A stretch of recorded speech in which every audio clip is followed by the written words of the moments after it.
Dica de estudo do texto. Uma vez que a Bíblia é a palavra de Deus, ela deve ser interpretada com muito cuidado. Hoje nós vamos continuar no nosso estudo de gênero literário. Dessa vez é a parte 3, onde nós estamos estudando o gênero evangelho. Nós vamos continuar vendo a relação de evangelho e narrativa e aplicando ao evangelho de Marcos. Então vamos lá. Lembre-se da definição de evangelhos, que diz respeito à biografia de Jesus, mais uma biografia teológica que requer ao seu leitor uma resposta. Foi isso então que nós vimos aí nas nossas aulas passadas. Nós vimos também que o evangelho ele deve ser relacionado com as narrativas. Os evangelhos, eles contam a história da vida e do ministério de Jesus, ligando várias histórias menores de sua vida. Então, quando nós vemos as narrativas menores de personagens específicos, nós devemos sempre relacioná-las e conectá-las com a narrativa maior, que é a respeito de Cristo, de quem é Jesus Cristo.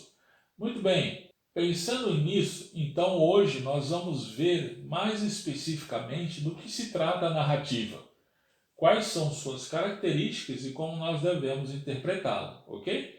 Então vamos lá. Eu trouxe aqui então a definição do Anders Kostenberg na tríade hermenêutica sobre narrativa. Ele diz o seguinte: trata-se de uma apresentação seletiva dos fatos destinada a apresentar uma avaliação teológica desse registro. Uma avaliação que produzirá uma resposta espiritual e ética adequada da parte do leitor, ok?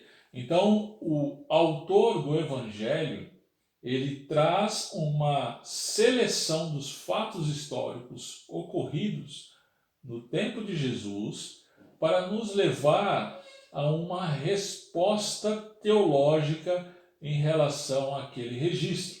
Esse é o propósito aí do Evangelho ao trazer narrativas. E aí então, lidando com as narrativas, nós precisamos atentar para alguns elementos próprios das narrativas, aquilo que compõe a narrativa, né? Personagens principais, cenas diferentes que fluem de uma para outra, formando uma história completa e coerente, um problema ou conflito que surge, um clímax ou ponto alto na ação, uma resolução que explica como as coisas se desdobram após o clímax. A resolução, ou pelo menos a resolução parcial, né, pode também trazer um novo problema ou conflito. O narrador que enquadra a história de uma perspectiva planejada. Há sempre um propósito que molda a maneira como a história é contada. Ok? Então, essas são as características próprias da narrativa que nós devemos atentar quando estudamos a narrativa. Uma forma muito legal de observar esses elementos é o diagrama da estrutura narrativa trazida pelo Sidney Greidanos no seu livro Pregador Contemporâneo e o Texto Antigo. Perceba então as partes nesse diagrama, né? Começa então com cenário e personagens principais, a ação iniciada, os incidentes preliminares, e aí vem chegando o conflito gerado, o incidente motivador e as complicações. Daí então segue-se para o conflito mais intenso e o clímax, até o conflito começar a elucidar-se. O diagrama segue com o conflito original sendo resolvido, a resolução, e aí então ele parte para a conclusão com as consequências e a ação terminada.